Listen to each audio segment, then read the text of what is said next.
ഇത് ഇൻസ്റ്റഗ്രാം സബ്സ്ക്രിപ്ഷന്റെ കാലമല്ലേ?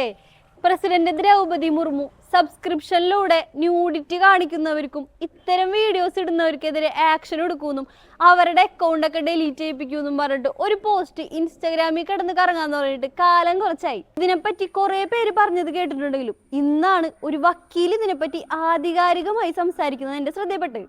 ഇപ്പൊ നമ്മുടെ പ്രസിഡന്റ് ദ്രൗപദി മുർമു പറഞ്ഞിട്ടുണ്ട്, അവരുടെ ഒരു ഓർഡർ വന്നിട്ടുണ്ട്. ഇത്തരം പരിപാടികളായിട്ട് സ്ത്രീകൾ ഇറങ്ങിക്കഴിഞ്ഞാൽ അവരുടെ അക്കൗണ്ട് ഡിലീറ്റ് ചെയ്യുകയും ചെയ്യും.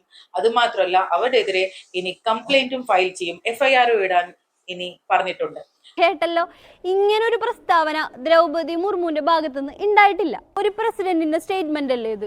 PIB കയറി ഒരു ഫാക്ട് ചെക്ക് പോലും നടത്താതെ സ്വന്തം അഭിപ്രായങ്ങളും കൂടി കൂട്ടിക്കുഴച്ച് എന്തും വന്ന് പറയാം എന്നുള്ളതാണ് ഇപ്പൊ നടന്നുകൊണ്ടിരിക്കുന്നത്. ഫിനാൻഷ്യൽ സപ്പോർട്ട് കിട്ടാനും ആൺപിള്ളേരെ വഴിയാധാരാക്കാനും കല്യാണം കഴിഞ്ഞു പോയ ആണുങ്ങളെ വലഞ്ഞിട്ട് പിടിക്കാനും ഇതിനൊക്കെ തന്നെയാണ് ഈ പറയുന്ന സ്ത്രീകൾ ഇറങ്ങി പുറപ്പെട്ടിരിക്കുന്നത്. അതെ, പിന്നെ വേറൊരു കാര്യം പറയാതിരിക്കാൻ വയ്യ.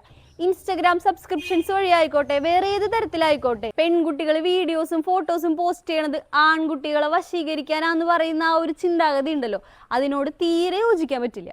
ഒരാളെയും നിർബന്ധിച്ച് ആരും സബ്സ്ക്രിപ്ഷൻ എടുപ്പിച്ചിട്ടില്ല, അവരവരുടെ ഇഷ്ടം കൊണ്ട് ചെയ്യുന്നതാണല്ലോ. അപ്പൊ പിന്നെ ഈ ഒരു കാര്യത്തിൽ പെൺകുട്ടികൾ മാത്രം എങ്ങനെയാണ് കുറ്റക്കാരാവുന്നത്? അവരുടെ ഇഷ്ടത്തിന് ഫോട്ടോസും വീഡിയോസും പോസ്റ്റ് ചെയ്തത് കൊണ്ടല്ല ആൺകുട്ടികളും കല്യാണം കഴിച്ചവർ പ്രത്യേകിച്ചും വഴിയാധാരമായി പോകുന്നത്. അപ്പോൾ നിങ്ങളുടെ അഭിപ്രായങ്ങൾ താഴെ എന്തായാലും കമന്റ് ചെയ്തോ. നിയമപരമായിട്ടുള്ള വാർത്തകളും നിങ്ങളുടെ അവകാശങ്ങളും കൂടുതൽ അറിയാനായി ചാനൽ ഇപ്പൊ തന്നെ സബ്സ്ക്രൈബ് ചെയ്ത് വെച്ചോ.